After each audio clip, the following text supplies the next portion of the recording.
ഏതു യുദ്ധം കനക്കുകയാണ്. ഇറാനോ അമേരിക്കയല്ല, ഇറാന്റെ സഖ്യകക്ഷിയായിട്ടുള്ള ഹൂത്തികൾ ഇപ്പോൾ സൗദിയെ വിഴുങ്ങിക്കൊണ്ടിരിക്കുകയാണ്. കരയിൽ ആക്രമണം നടത്തുന്നു, കടലിൽ ആക്രമണം നടത്തുന്നു. ആകെ മൊത്തത്തിൽ അവിടെ പ്രശ്നമായിരിക്കുന്ന അതേ സമയത്ത് തന്നെ യുക്രൈനും റഷ്യയും അക്രമം വലിയ രീതിയിൽ തന്നെ അങ്ങോട്ടും ഇങ്ങോട്ടും നടത്തുന്നു. അങ്ങനെ ആകെ മൊത്തത്തിൽ ആഗോളതലത്തിൽ നിന്ന് വരുന്നത് യുദ്ധത്തെ ഏറ്റവും കൂടുതൽ ഭീതിപ്പെടുത്തുന്ന വാർത്തകളാണ്. ഇതിനിടയിൽ ട്രംപ് പറയുകയാണ്, ഞങ്ങൾ ഉടൻ സമാധാനം കൊണ്ടുവരികയാണ് എന്ന് പറയുന്നത്. അത് ഈ ഇറാൻ പൂർണ്ണമായിട്ട് തള്ളിക്കളയുകയും ചെയ്തിട്ടുണ്ട്. സത്യത്തിൽ എങ്ങോട്ടാണ് ഈ ഒരു യുദ്ധത്തിൻ്റെ ഒരു പോക്ക്, അല്ലെങ്കിൽ ട്രംപ് പറയുന്നതൊക്കെ കാര്യം തന്നെയാണോ? ട്രംപിനെ വിശ്വസിക്കാതിരിക്കുക എന്നുള്ളതാണ് ഈ ആധുനിക ലോകത്ത് എല്ലാ രാജ്യങ്ങളും ചെയ്യേണ്ടത് എന്ന് വ്യക്തമാക്കുന്ന വിധത്തിലാണ് ഇപ്പോൾ ഓരോ ദിവസവും കാര്യങ്ങൾ മുന്നോട്ട് പോയിക്കൊണ്ടിരിക്കുന്നത്. ട്രംപിനെ ആരൊക്കെ വിശ്വസിച്ചിട്ടുണ്ടോ, ട്രംപിനെ വിശ്വസിച്ച് ആരൊക്കെ എന്തെങ്കിലും ഇടപെടലുകൾ നടത്തിയിട്ടുണ്ടോ, എന്തെങ്കിലും നയതന്ത്ര നീക്കങ്ങൾക്ക് മുതിർന്നിട്ടുണ്ടോ, അവർ മുഴുവൻ അനുഭവിക്കുന്ന, അതായത് ദുരിതം അനുഭവിക്കുന്ന അല്ലെങ്കിൽ വലിയ പ്രത്യാഘാതങ്ങൾ നേരിടുന്ന ഒരു അവസ്ഥയിലേക്കാണ് കാര്യങ്ങൾ പോകുന്നത്. ഒന്ന് ആലോചിച്ച് നോക്കുക, ഇസ്രായേൽ അമേരിക്കയോട് സമ്മർദ്ദം ചെലുത്തുന്നു ഇറാനെ നശിപ്പിക്കണമെന്ന്. ട്രംപ്, അമേരിക്കൻ പ്രസിഡന്റ്, ഉടൻ തന്നെ ഇസ്രായേലിനെ വിശ്വസിച്ച് യുദ്ധത്തിനിറങ്ങുന്നു. ആ സമയത്ത് ഗൾഫ് രാജ്യങ്ങൾ, GCC രാജ്യങ്ങൾ ട്രംപിനോട് പറഞ്ഞതാണ് യുദ്ധം ചെയ്യരുത്, പശ്ചിമേഷ്യയിൽ വലിയ ബുദ്ധിമുട്ടുകൾ ഉണ്ടാകും. പക്ഷേ അന്ന് ട്രംപ് ഇസ്രായേലിന് പ്രാധാന്യം കൊടുത്തുകൊണ്ട്, അല്ലെങ്കിൽ നെതന്യാഹു പറയുന്നത് കേട്ട് ഏതറ്റം വരെയും പോകുമെന്ന നിലപാടെടുത്തുകൊണ്ട് യുദ്ധത്തിലേക്ക് ഇറങ്ങി. എന്നിട്ട് എന്താണ് ശരിക്കും സംഭവിച്ചത്? എന്തെങ്കിലും തരത്തിലൊരു നേട്ടമുണ്ടാക്കാൻ ഈ പറയുന്ന ഇസ്രായേലിന് സാധിച്ചിട്ടുണ്ടോ? അപ്പോൾ അവിടെ ഇസ്രായേലിനെയും ട്രംപ് ചതിക്കുകയായിരുന്നു. കാരണം ഇസ്രായേലിൻ്റെ പേടി എന്ന് പറയുന്നത് ഇറാൻ ആണവ ആയുധം ഉണ്ടാക്കുമെന്നുള്ളതാണ്. രണ്ട്, ഇറാൻ ആയുധപരമായി, അതായത് ഈ പറയുന്ന ബാലിസ്റ്റിക് മിസൈലുകളുടെ വലിയ ശേഖരം ഉണ്ടാക്കുന്നു. മൂന്നാമതായി അവിടുത്തെ ആയത്തുള്ള ഭരണം, ആയത്തുള്ള അലി ഖാംനയുടെ നേതൃത്വത്തിൽ നിലനിൽക്കുന്ന ഇസ്ലാമിക് റിപ്പബ്ലിക്, ഇത് മൂന്നുമായിരുന്നു ഇസ്രായേലിൻ്റെ ഭയങ്ങൾ. ഈ ഭയങ്ങൾ നിമിത്തമാണ് യുദ്ധം ചെയ്യണം എന്ന് അമേരിക്കയോട് ഇസ്രായേൽ സമ്മർദ്ദം ചെലുത്താൻ കാരണം. പക്ഷെ ട്രംപ് എന്ത് ചെയ്തു? അതൊന്നും കാര്യമാക്കാതെ ഹോർമൂസിലേക്ക് നേരെ പോയി. അതായത് ഹോർമൂസ് കടലിടുക്ക് ഇറാൻ അടയ്ക്കുമെന്നുള്ളത് ട്രംപിന് നേരത്തെ അറിയാം. അപ്പോൾ ട്രംപ് ആ ഹോർമൂസ് കടലിടുക്ക് അടയ്ക്കുന്നതിലൂടെ ഒരു വലിയ ബിസിനസ് സ്വപ്നം ഇപ്പുറത്ത് ഉണ്ടായിരുന്നു. അതായത് ഹോർമൂസ് അടയ്ക്കപ്പെടുമ്പോൾ ഗൾഫ് മേഖലയിൽ നിന്നുള്ള കപ്പലുകൾ മുഴുവൻ സ്റ്റക്കാവും. സ്വാഭാവികമായിട്ടും വെനസ്വല തൊട്ട് മുമ്പ് പിടിച്ചെടുത്തതാണ്. ഇപ്പോൾ വെനസ്വലയിൽ നിന്നുള്ള ആഗോള എണ്ണ ശേഖരത്തിൻ്റെ കണക്കെടുത്താൽ ഏതാണ്ട് രണ്ടാമതോ മൂന്നാമതോ സ്ഥാനത്ത് നിൽക്കുന്ന രാജ്യമാണ് വെനസ്വല. അത്രയധികം എണ്ണ സമ്പത്തുണ്ട്. അപ്പോൾ വെനസ്വല പിടിച്ചെടുക്കുന്നു. അതിന് തൊട്ടു പിന്നാലെ, അല്ലെങ്കിൽ അതിനോടൊപ്പം തന്നെ ഇറാനിലേക്ക് ആക്രമണം നടത്തുന്നു. അപ്പോൾ 2-3 ലക്ഷ്യങ്ങളാണ് ഒരൊറ്റ യുദ്ധത്തിൽ. ഒന്ന്, ഇറാനെ കീഴ്പ്പെടുത്തി കഴിഞ്ഞാൽ, ഇപ്പോൾ ഇസ്രായേൽ പറയുന്നത് പോലെ ഇറാനിൽ ഭരണമാറ്റം ഉണ്ടായിക്കഴിഞ്ഞാൽ ഇറാനിലെ എണ്ണ സമ്പത്തും, ലോകത്ത് ഏറ്റവും അധികം എണ്ണ സമ്പത്തുള്ള രാജ്യങ്ങളിൽ ഒന്നാണ് ഇറാൻ, അവിടുത്തെ എണ്ണ സമ്പത്തും വെനസ്വലയിലെ എണ്ണ സമ്പത്തും ഒക്കെ തൻ്റെ കയ്യിലായി. മിഡിൽ ഈസ്റ്റ് രാജ്യങ്ങൾ, ഗൾഫ് രാജ്യങ്ങൾ തൻ്റെ ചൊൽപ്പടിയിൽ നിൽക്കുന്നവരാണ്. അവിടുത്തെ എണ്ണ വ്യാപാരവും അല്ലെങ്കിൽ ആ ബിസിനസ്സിലും അവിടുത്തെ കമ്പനികളിലും തനിക്ക് ഇൻവെസ്റ്റ്മെൻ്റ് ആകും, അല്ലെങ്കിൽ അവിടെയും ഇൻവോൾവ് ആവാൻ കഴിയും. അങ്ങനെ ലോകത്തിൻ്റെ മുഴുവൻ എണ്ണ സമ്പത്ത് ഒറ്റയടിക്ക് കൈകാര്യം ചെയ്യാൻ കഴിയും. അല്ലെങ്കിൽ ലോകരാജ്യങ്ങൾ മുഴുവൻ, ഇപ്പോൾ ചൈനയൊക്കെ ഒരുപാട് എണ്ണ ആവശ്യമുള്ള ഒരു രാജ്യമാണ്, പല കാര്യങ്ങളിലും അമേരിക്കയെ നേരിട്ട് വെല്ലുവിളിക്കുന്നുണ്ട്. പക്ഷേ ഈ എണ്ണയുടെ വിഷയം വരുമ്പോൾ ചൈനയ്ക്ക് പലപ്പോഴും അമേരിക്കയോട് നയതന്ത്രപരമായി ഉടക്കാൻ ഒരു വലിയ തോതിൽ തർക്കത്തിലേക്ക് പോകാൻ കഴിയില്ല. അപ്പോൾ ഈ അമേരിക്ക ലോകത്തെ എണ്ണ വ്യാപാരം മുഴുവൻ നിയന്ത്രിക്കുന്നു. അതിന് വിരുദ്ധമായി, അതായത് അമേരിക്കയുടെ താല്പര്യങ്ങൾക്ക് വിരുദ്ധമായി ഏതെങ്കിലും രാജ്യം നിലപാടെടുത്താൽ അവിടെ ഒരു ഉപരോധം കൊണ്ടുവരുന്നു. അങ്ങനെ ആ രാജ്യങ്ങളെ തങ്ങളുടെ ചൊൽപ്പടിയിൽ നിർത്തുക. ആ നിലയിലേക്കൊരു വലിയ ലക്ഷ്യം ഈ ഇറാൻ യുദ്ധത്തിൽ ട്രംപിനുണ്ടായിരുന്നു എന്ന് വേണം മനസ്സിലാക്കാൻ. ഞാൻ അങ്ങനെയാണ് മനസ്സിലാക്കുന്നത്. അതായത് ഒരു വെടിക്ക് 1-2 പക്ഷികളൊന്നുമല്ല, ഒരു മരത്തിലുള്ള മുഴുവൻ പക്ഷികളെയും അടിച്ചു വീഴ്ത്തുക എന്നുള്ളതായിരുന്നു ട്രംപിന്റെ തന്ത്രം. പക്ഷെ ട്രംപിന് പിഴച്ചത് ഇറാന്റെ നിലപാടിന് മുന്നിലാണ്. അതായത് ഈ ഇറാന്റെ അടുത്തേക്ക് ട്രംപ് യുദ്ധത്തിനിറങ്ങുമ്പോൾ ട്രംപ് വിചാരിച്ചത് അവിടെ പെട്ടെന്നൊരു ഭരണമാറ്റം വരും, ഇപ്പോൾ സ്വാഭാവികമായിട്ടും ഇറാനിലെ എണ്ണ കിട്ടും. അതിനപ്പുറം ഹോർമൂസ് കടലിടുക്ക് ഇറാന്റെ അടുത്തുകൂടി പോവാണ്. ഒമാനെയും കൂടെ കൂട്ടിയാൽ അവിടെ ഒരു വലിയ കച്ചവട സാധ്യത ട്രംപിന് കാണാൻ സാധിക്കുമായിരുന്നു. അവിടെ ഒരു സംഘർഷം ഉണ്ടാകണം എന്ന് ആഗ്രഹിച്ചിട്ടുണ്ടാവും ട്രംപ്. അങ്ങനെ സംഘർഷം ഉണ്ടായി, ഹോർമൂസ് ഇറാൻ അടച്ചു. അപ്പോൾ അമേരിക്ക വിചാരിച്ചത് എന്താണ്? ഇറാൻ ഹോർമൂസ് അടച്ചു, ഇറാനെ കീഴ്പ്പെടുത്തിയാൽ ആ ഹോർമൂസ് തങ്ങളുടെ കയ്യിലായിരിക്കും. അങ്ങനെയാണല്ലോ സ്വാഭാവികമായിട്ടും. അപ്പോൾ അങ്ങനെ ഇറാനെ കീഴ്പ്പെടുത്താനായിട്ട് ഇറങ്ങിയതാണ്. പക്ഷേ 5 മാസം കഴിഞ്ഞിട്ടും അവിടെ ഒരു ഇലയനക്കം കൊണ്ടുവരാൻ ട്രംപിന് കഴിഞ്ഞിട്ടില്ല. അതുകൊണ്ടാണ് ട്രംപ് എപ്പോഴും പറയുന്നത്, ശ്രദ്ധിച്ചിട്ടുണ്ടോ? ട്രംപ് ഇന്നലെ രാത്രിയും പറഞ്ഞത് ഹോർമൂസ് ഉടൻ തുറക്കുമെന്നാണ്. ചർച്ചകൾ നടത്തുന്നുണ്ട്. ആരുമായിട്ടാണ് ചർച്ച നടത്തുന്നത്? ഇറാൻ പറയുന്നു ഞങ്ങൾ അങ്ങനെ ഒരു ചർച്ചയിൽ പങ്കെടുത്തിട്ടില്ല. ഇറാൻ്റെ IRGCയോ അല്ലെങ്കിൽ ഈ പറയുന്ന മുജ്തബ ഖംനേയിയോ മസൂദ് പെഷഷ്കിയാനോ അവരാരും തന്നെ ഇത്തരമൊരു ചർച്ചയ്ക്ക് പോയിട്ടില്ല. അവരെല്ലാം ഇറാനിലുണ്ട്. IRGC ആണെങ്കിൽ ഓരോ മണിക്കൂറുകൾ ഇടവിട്ട് അമേരിക്കക്കെതിരെ നടത്തിയ ആക്രമണങ്ങളുടെ വീഡിയോകളും വിവരങ്ങളും പുതിയ വെല്ലുവിളികളും ഒക്കെ ആയിട്ട് അവർ സജീവമാണ്, അമേരിക്കക്കെതിരെ നിൽക്കുകയാണ്. ഇപ്പോൾ മസൂദ് പെഷഷ്കിയാൻ എന്നുള്ള അവരുടെ പ്രസിഡന്റ് ആണെങ്കിലും ശക്തമായിട്ട് നിലപാട് സ്വീകരിക്കുകയാണ്. മുജ്തബ ഖാംനെയി ഇപ്പോൾ വീണ്ടും പ്രത്യക്ഷപ്പെട്ടു എന്ന് വാർത്തകൾ വരുന്നുണ്ട്. അദ്ദേഹം അവിടുത്തെ സുരക്ഷാ ഉദ്യോഗസ്ഥരെ കണ്ടു എന്നും വാർത്തകൾ വരുന്നുണ്ട്. ഒരു പക്ഷേ കൂടുതൽ യുദ്ധം ശക്തമാക്കാൻ വേണ്ടിയിട്ടായിരിക്കാം. എന്തായാലും അവിടെ കാര്യങ്ങൾ ഇറാനെ സംബന്ധിച്ച് അവരൊരു ചർച്ചയിലേക്കും പോയതായി അവർ പറയുന്നില്ല. അന്താരാഷ്ട്ര മാധ്യമങ്ങളിൽ എവിടെയും അങ്ങനെ ഒരു ചർച്ചയോ അങ്ങനെ ഒരു മീറ്റിങ്ങോ നടന്നതായിട്ട് അറിവില്ല. മധ്യസ്ഥ രാജ്യങ്ങളെന്ന് മുമ്പ് നമ്മൾ പറഞ്ഞിട്ടുള്ള ഖത്തറും ഈ പറയുന്ന പാകിസ്ഥാൻ അടങ്ങുന്ന ചില രാജ്യങ്ങൾ അവർ പല ചർച്ചകളും നടത്തിയിരുന്നു. അതെല്ലാം പരാജയപ്പെട്ടു എന്നുള്ളതാണ് ഇപ്പോൾ നിൽക്കുന്ന കണ്ടീഷൻ. എന്ന് മാത്രമല്ല ഇറാന്റെ പാർലമെന്റ് സ്പീക്കർ അടക്കമുള്ളവർ പറഞ്ഞത് ഒരു കാരണവശാലും അമേരിക്കയോട് ഒത്തുതീർപ്പിനില്ല എന്നുള്ളതാണ്. പക്ഷെ അപ്പോഴും ട്രംപ് പറയാണ് ഞങ്ങൾ ഇപ്പോൾ ഹോർമുസ് തുറക്കും. എന്തുകൊണ്ടാണ് ട്രംപ് ഇങ്ങനെ പറയുന്നത് എന്നുള്ളതാണ് ചോദ്യം. എന്തുകൊണ്ടാണ് ഇറാൻ പോലും അറിയാതെ ഇറാൻ ഞങ്ങളുടെ കാലിൽ വീണു, ഞങ്ങൾ ചർച്ച നടത്തുകയാണ്, എന്തുകൊണ്ടാണ് എന്നിട്ട് അതിന് ശേഷം പറയുന്നു ഞങ്ങൾ ചർച്ച നടത്തിക്കൊണ്ടിരിക്കുകയാണ്, ഹോർമുസ് ഉടൻ തുറക്കും. അതായത് ഇതിൻ്റെ ആത്യന്തികമായ ലക്ഷ്യമെന്ന് പറയുന്നത് ഹോർമുസ് ഇനി തുറക്കുന്നുണ്ടെങ്കിൽ അത് ഞങ്ങൾ കാരണം തുറന്നതാണ് എന്ന് ട്രംപിന് ലോകത്തെ ധരിപ്പിക്കണം. അങ്ങനെ ഹോർമുസിൻ്റെ മേലൊരു ആധിപത്യം അല്ലെങ്കിൽ ഹോർമുസ് ഞങ്ങൾ കൺട്രോൾ ചെയ്തു കൊള്ളാം എന്ന് ട്രംപിന് പറയണം. അതായത് ഗൾഫ് രാജ്യങ്ങളോടൊക്കെ ട്രംപ് പറയുന്ന അതേ തന്ത്രം, ഞങ്ങളിവിടെ സൈനിക കേന്ദ്രങ്ങൾ തുടങ്ങിയാൽ ഞങ്ങൾ നിങ്ങളെ സംരക്ഷിക്കും, അല്ലെങ്കിൽ ഇറാൻ നിങ്ങളെ തകർക്കും. അങ്ങനെയാണല്ലോ ഗൾഫ് രാജ്യങ്ങളിൽ പല രാജ്യങ്ങളിലും ഈ പറയുന്ന ISISനെയും ബിൻ ലാദനെയും സദ്ദാം ഹുസൈനെയും ഇറാനെയും ഈ പ്രോക്സി ഗ്രൂപ്പുകളെയും ഒക്കെ ചൂണ്ടിക്കാണിച്ചിട്ടാണ് അമേരിക്ക കാലാകാലങ്ങളായിട്ട് സൈനിക കേന്ദ്രങ്ങൾ തുറന്നിട്ടുള്ളത്. അതായത് ഈ പറയുന്ന പല ഭീകര സംഘടനകൾക്കും ഒരു കാലത്ത് ഫണ്ട് ചെയ്തിരുന്ന അമേരിക്കയാണെന്ന് പല റിപ്പോർട്ടുകളിലും നമുക്ക് കാണാം. അതായത് ശത്രുവിനെ ഇവർ തന്നെ സൃഷ്ടിക്കും, അമേരിക്ക തന്നെ സൃഷ്ടിക്കും. എന്നിട്ട് ആ ശത്രുവിനെ കാണിച്ച് ഈ രാജ്യങ്ങളെ പേടിപ്പിക്കും. എന്നിട്ട് ഈ അമേരിക്ക ഉണ്ടാക്കിയെടുത്ത ഇവരുടെ ശത്രുവിനെയും ഈ രാജ്യങ്ങളെയും തമ്മിലടിപ്പിക്കും. എന്നിട്ട് ഇതിൽ നിന്ന് ഒരു ഘട്ടം കഴിയുമ്പോൾ ഞങ്ങൾ സമാധാനത്തിൻ്റെ ആളുകളായിട്ട് വരും. എന്നിട്ട് ഇവരോട് പറയും, ഗൾഫ് രാജ്യങ്ങളോട് ഒരു മക്കളെ സൂക്ഷിച്ചോ, നിങ്ങളുടെ ശത്രുക്കൾ ശക്തരാണ്, ഞങ്ങളുടെ ഇന്ന് ആയുധങ്ങൾ വാങ്ങിച്ചോളൂ, ഞങ്ങളുടെ പാട്രിയോട്ട് മിസൈൽ പ്രതിരോധ സംവിധാനങ്ങൾ വാങ്ങിച്ചോളൂ, ഇതൊക്കെ നിങ്ങൾ വാങ്ങിക്കണം, അല്ലെങ്കിൽ നിങ്ങൾ അവർ തകർക്കും, നിങ്ങൾക്ക് സംരക്ഷണം ഞങ്ങൾ തരാം, ഞങ്ങൾക്ക് കുറച്ച് സൈനിക കേന്ദ്രങ്ങൾ ഇവിടെ തുടങ്ങാനുള്ള അനുമതി തന്നാൽ മതി, ബാക്കി ഞങ്ങൾ ചെയ്തോളാം എന്ന് പറഞ്ഞ് ഇത്രയും കാലം അറബ് രാജ്യങ്ങളെ പറ്റിച്ചുകൊണ്ടിരിക്കുകയാണ് അമേരിക്ക. ഈ പ്രശ്നത്തിന് മുഴുവൻ ഇവരാണ് കാരണക്കാര്. ഇപ്പൊ സൗദിയിൽ കയറി അടിക്കുമ്പോൾ പോലും അമേരിക്കയ്ക്ക് യാതൊരു തരത്തിലുള്ള പ്രതികരണങ്ങളുമില്ല. ഇപ്പോൾ ഈ ഇസ്രയേൽ പറയുന്നുണ്ട് ഇറാനെ കാട്ടി ഞങ്ങളുടെ ആദ്യ ശത്രു എന്ന് പറയുന്നത് ഖത്തറാണെന്ന് പറയുന്നുണ്ട്. ഇവിടെയാണ് അമേരിക്കയുടെ നിലപാട് നമ്മൾ ശ്രദ്ധിക്കേണ്ടത്. കാരണം അമേരിക്കയ്ക്ക് ഈ ഖത്തറിനെയും വേണം, സൗദിയെയും വേണം, ഇസ്രയേലിനെയും വേണം. പക്ഷേ ഇസ്രയേലിന്റെ ഈ ഫലസ്തീനോട് നടത്തുന്ന ആക്രമണങ്ങൾക്കെതിരെ ഈ ഖത്തറും അതുപോലെ തന്നെ സൗദിയൊക്കെ എതിരാണ്. അതുകൊണ്ട് തന്നെ ഈ യുദ്ധം മുന്നോട്ട് കൊണ്ടുപോകുമ്പോഴും ഒരു വശത്ത് സമാധാനം കൊണ്ടുവരുമെന്ന് പറയുന്ന ട്രംപിന്റെ വാക്കുകൾ വെറും വാക്കായിട്ട് മാറുകയാണ്. ഈ യുദ്ധം തുടങ്ങിയ സമയം തൊട്ട് ട്രംപ് പറയുന്നതാണ് ഞങ്ങൾ സമാധാനം കൊണ്ടുവരും, അല്ലെങ്കിൽ ഉടൻ ഹോർമുസ് തുറക്കും. പക്ഷേ ഈ ട്രംപ് പറയുന്ന സമയത്ത് തന്നെയാണ് ഇറാൻ ഒന്നുകൂടി കടുപ്പിച്ച് അത് പൂട്ടുന്നതും അല്ലെങ്കിൽ ഭാഗികമായിട്ട് തുറക്കുന്നതൊക്കെ ചെയ്യുന്നത്. ഇങ്ങനെ ട്രംപിന്റെ വാക്കുകൾ വെറും ഒരു പാഴ്വാക്കായിട്ട് പോകുമ്പോൾ ഈ മധ്യസ്ഥ രാജ്യങ്ങൾ ഇത് പറഞ്ഞതുപോലെ തന്നെ വഞ്ചിക്കപ്പെടുകയാണ് ചെയ്യുന്നത്. ഇവിടെ ഈ ഏതെങ്കിലും തരത്തിൽ നാളെ ഇസ്രയേലിനെ കൂട്ടുപിടിച്ച് വരികയാണെങ്കിൽ ഈ രാജ്യങ്ങൾ ഒരുപക്ഷെ മനസ്സിലാക്കില്ല. കാരണം ഇതുവരെ കൂടെ നിൽക്കാം, സുരക്ഷിത ഒരുക്കാം എന്ന് പറഞ്ഞിട്ട് പോലും അവിടെ യാതൊരു പ്രതിരോധത്തിനും അമേരിക്കൻ സൈന്യം ഉണ്ടായിട്ടില്ല. അത് മാത്രമല്ല അമേരിക്കൻ സൈന്യത്തിന് വലിയ വീഴ്ച ഉണ്ടായിട്ടുള്ള വാർത്തകളാണ് വരുന്നത്. അവരുടെ പെട്രിയോട്ട് തകർന്നു വീഴുന്നു, താട് തകർന്നു വീഴുന്നു, അങ്ങനെ ആകെ അവരുടെ സംവിധാനങ്ങളെല്ലാം പെടുന്നതിന് വീഴുകയാണ്. പക്ഷേ ഈ പ്രതിരോധിക്കുന്നു എന്നുള്ള വാർത്തകൾ വരുമ്പോൾ അവിടെ ഖത്തർ മന്ത്രാലയം പ്രതിരോധിക്കുന്നു, സൗദി മന്ത്രാലയം പ്രതിരോധിക്കുന്നു, അവരുടെ സൈന്യം പ്രതിരോധിക്കുന്നു. അതല്ലാതെ അമേരിക്കൻ സൈന്യം അവിടെ പ്രതിരോധിക്കുന്നു എന്നുള്ള വാർത്തയില്ല. അവിടെയാണ് ഞാൻ നേരത്തെ ആദ്യം തന്നെ പറഞ്ഞത്, ഈ ട്രംപിനെ വിശ്വസിച്ചു എന്നുള്ളതാണ് ഇവരൊക്കെ ചെയ്ത തെറ്റ്. അല്ലെങ്കിൽ ഒരു അമേരിക്കയെ വിശ്വസിച്ചു.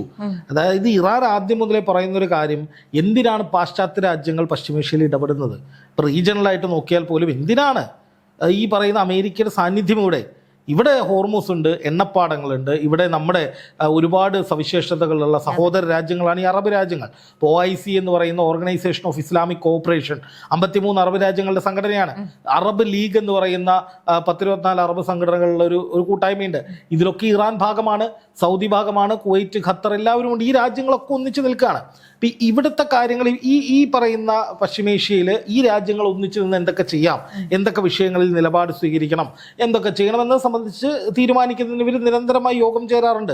പക്ഷേ ഇവർ പല കാര്യങ്ങളിലും നിർണായകമായ തീരുമാനങ്ങൾ എടുക്കുന്നുണ്ടെങ്കിലും ഒരു വശത്ത് അമേരിക്കയുള്ള കാര്യങ്ങളിൽ ഇവർക്ക് തീരുമാനങ്ങൾ എടുക്കാൻ വലിയ പാടാണ്. ഇപ്പോൾ പലസ്തീൻ വിഷയത്തിൽ ഇറാനും തുർക്കിയുമാണ് തുടക്കം മുതലേ പറയുന്നത് അമേരിക്കയെ ഇങ്ങനെ കയറൂരി വിടരുത്, അല്ലെങ്കിൽ ഇസ്രായേലിനെ ഇങ്ങനെ കയറൂരി വിടരുത്. നാളെ ഏത് അറബ് രാജ്യങ്ങൾക്ക് നേരെയും ആക്രമണങ്ങൾ ഉണ്ടാകാം, ഏത് തരത്തിലുള്ള പ്രശ്നങ്ങളും ഇവർ നമ്മുടെ നാട്ടിൽ വന്നുണ്ടാക്കാം. എന്തിനാണ് നമ്മളിതിന് വളം വെച്ച് കൊടുക്കുന്നത്? ഇപ്പം തന്നെ ഇസ്രായേലിനെ ഉപരോധിക്കുക. കാരണം ഈ അറബ് രാജ്യങ്ങളിൽ നിന്നാണ് ഇസ്രായേലിലേക്ക് ഏറ്റവും കൂടുതൽ എണ്ണ പോകുന്നത്. ഈ അറബ് രാജ്യങ്ങളിൽ നിന്ന് തന്നെയാണ് ഇസ്രായേലിന് വേണ്ട എല്ലാ അടിസ്ഥാന സൗകര്യങ്ങളും എത്തുന്നത്. അപ്പോൾ അത് നിയന്ത്രിച്ചുകൂടെ? ഇപ്പം ഇറാനെ അമേരിക്ക ഉപരോധിക്കുന്നത് എന്തിൻ്റെ പേരിലാണ്? അതേപോലെ അറബ് രാജ്യങ്ങൾക്ക് ഇസ്രായേലിനെ ഉപരോധിച്ചുകൂടെ? പശ്ചിമേഷ്യയിൽ കയറി തോന്നിയാസം കാണിക്കുന്നതിന്, പലസ്തീനിലേറെ ആക്രമണം നടത്തുന്നതിന്. അപ്പോൾ പലസ്തീന് വേണ്ടി ഒരുപാട് കേഴുകയും വിഷമിക്കുകയും പലസ്തീൻ്റെ പേരിൽ യോഗങ്ങൾ വിളിക്കുകയും മന്തി കഴിച്ച് പിരിയുകയും ചെയ്യുന്നതല്ലാതെ, അതിനപ്പുറം പലസ്തീന് വേണ്ടി ചില പ്രസ്താവനകൾ ഇറക്കുന്നതല്ലാതെ, പലസ്തീനിലെ ഇസ്രായേൽ ആക്രമണം നിയന്ത്രിക്കാനുള്ള പല മരുന്നുകളും കയ്യിലുണ്ടായിട്ടും അറബ് രാജ്യങ്ങൾ അത് പ്രയോഗിക്കുന്നില്ല എന്നുള്ള എതിർപ്പ് ഇറാന് പണ്ടേ ഉണ്ടായിരുന്നു. അതുകൊണ്ടാണ് ഇറാൻ അമേരിക്കയുടെയും ഇസ്രായേലിനെയും കണ്ണിലെ കരടാകുന്നത്. കാരണം അവരുടെ അധിനിവേശം എങ്ങനെയാണെന്നും അവരുടെ തന്ത്രങ്ങൾ എങ്ങനെയാണെന്നും അവരുടെ യുദ്ധത്തിനെ എങ്ങനെയാണ് പ്രതിരോധിക്കേണ്ടതെന്നും അവരുടെ ഇമാതിരി പരിപാടികൾക്ക് അതേ നാണയത്തിൽ മറുപടി കൊടുക്കണമെന്നും ഒക്കെ കൃത്യമായ ധാരണയുള്ള രാജ്യമാണ് ഇറാൻ. അവർ പണ്ട് മുതലേ അത് ചെയ്യുന്നുണ്ട്, അത് പ്രയോഗിക്കുന്നുണ്ട്. ആ രീതിയിൽ തന്നെ ഇറാൻ തയ്യാറെടുപ്പുകൾ നടത്തുന്നുണ്ട്. അതാണ് അമേരിക്കയ്ക്ക് ഇവർ ഇത്ര പേടി. ഇറാനിൽ എന്തുകൊണ്ട് ഭരണമാറ്റം വേണമെന്ന് അമേരിക്ക ചിന്തിക്കുന്നു.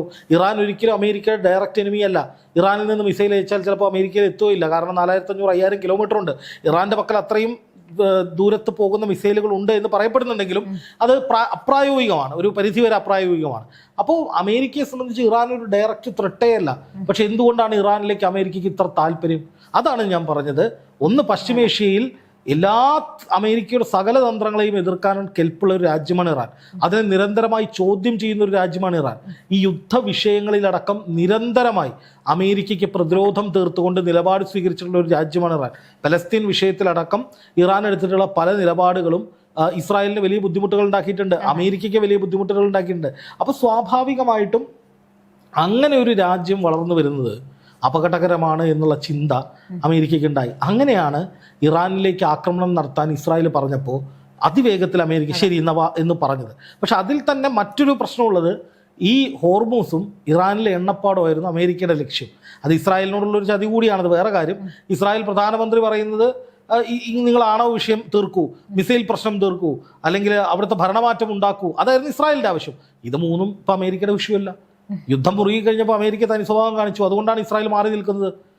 ഇസ്രായേലിന് മനസ്സിലായി അമേരിക്കയുടെ വിഷയം ആണവ വിഷയത്തെ ഞങ്ങളുടെ പേടിയല്ല അമേരിക്കയുടെ വിഷയം, ഞങ്ങളെ സംരക്ഷിക്കലല്ല അമേരിക്കയുടെ താല്പര്യം, അമേരിക്കയ്ക്ക് സ്വതന്ത്രമായ താല്പര്യങ്ങളുണ്ട്. അതാണ് എന്ന് മനസ്സിലായത് കൊണ്ടുകൂടിയാണ് ഇസ്രായേൽ ഇപ്പോൾ മാറി നിൽക്കുന്നത്. ഇപ്പോൾ യുദ്ധത്തിൽ ഇസ്രായേൽ, ഈ പുതിയ യുദ്ധത്തിൽ ഇസ്രായേൽ ഭാഗഭാക്കാവാത്തതിൻ്റെ കാരണം അമേരിക്കയ്ക്ക് വേണ്ടി എന്തിനാണ് ഞങ്ങൾ കഷ്ടപ്പെടുന്നത്, അല്ലെങ്കിൽ ഞങ്ങളുടെ വിഷയം പരിഗണിക്കാത്ത അമേരിക്കയ്ക്ക് ഇപ്പോൾ എന്തിനാണ് ഞങ്ങൾ നിൽക്കുന്നത്? അതുകൊണ്ട് വലിയ ഭിന്നതയുണ്ട്. അത് മാത്രമല്ല, ഈ ഇറാനുമായിട്ട് വെടിനിർത്തൽ കരാർ ഉണ്ടാക്കിയ സമയത്ത് അമേരിക്ക എഴുതി കൊടുത്ത ആ ഒരു വെടിനിർത്തൽ കരാറുണ്ട്.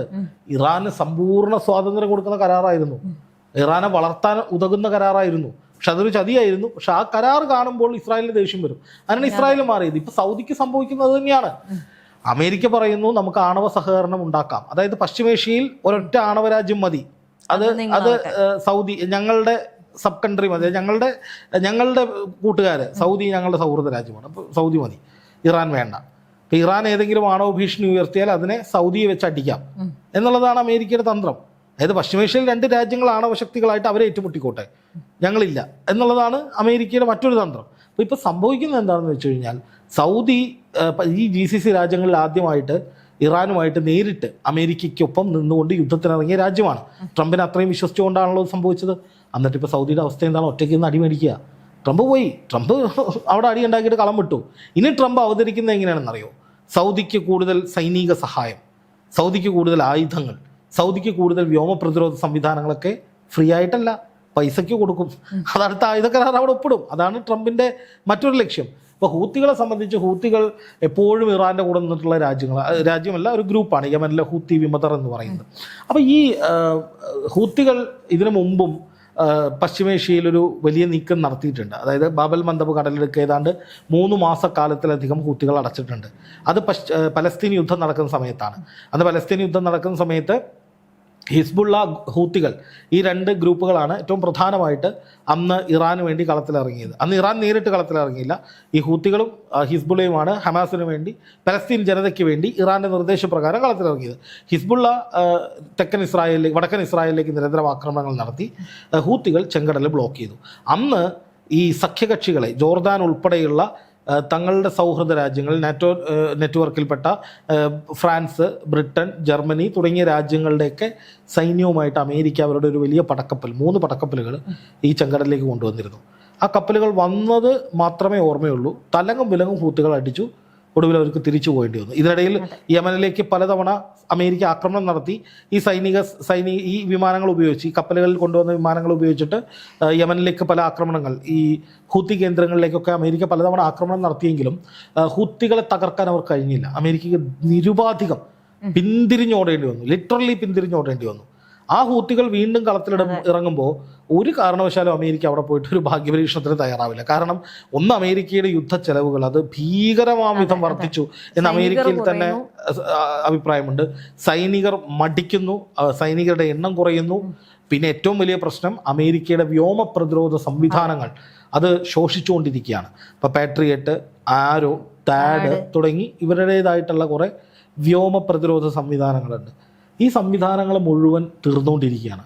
അതങ്ങനെ തീരുമ്പോൾ അമേരിക്കയെ സംബന്ധിച്ച് വലിയ ഭീതിയാണ്. കാരണം ഈ പറയുന്ന യുദ്ധത്തിന് ഈ സമയത്ത് ഇപ്പോൾ അമേരിക്കയിലേക്ക് ഏതെങ്കിലും ഒരു ഓർഗനൈസേഷൻ, ചെറിയൊരു ഓർഗനൈസേഷൻ അമേരിക്കയ്ക്കുള്ളിലേക്ക് ഒരു വ്യോമാക്രമണത്തിന് പദ്ധതിയിട്ടാൽ ഈ സാഹചര്യത്തിൽ അമേരിക്ക എങ്ങനെ അത് നേരിടും?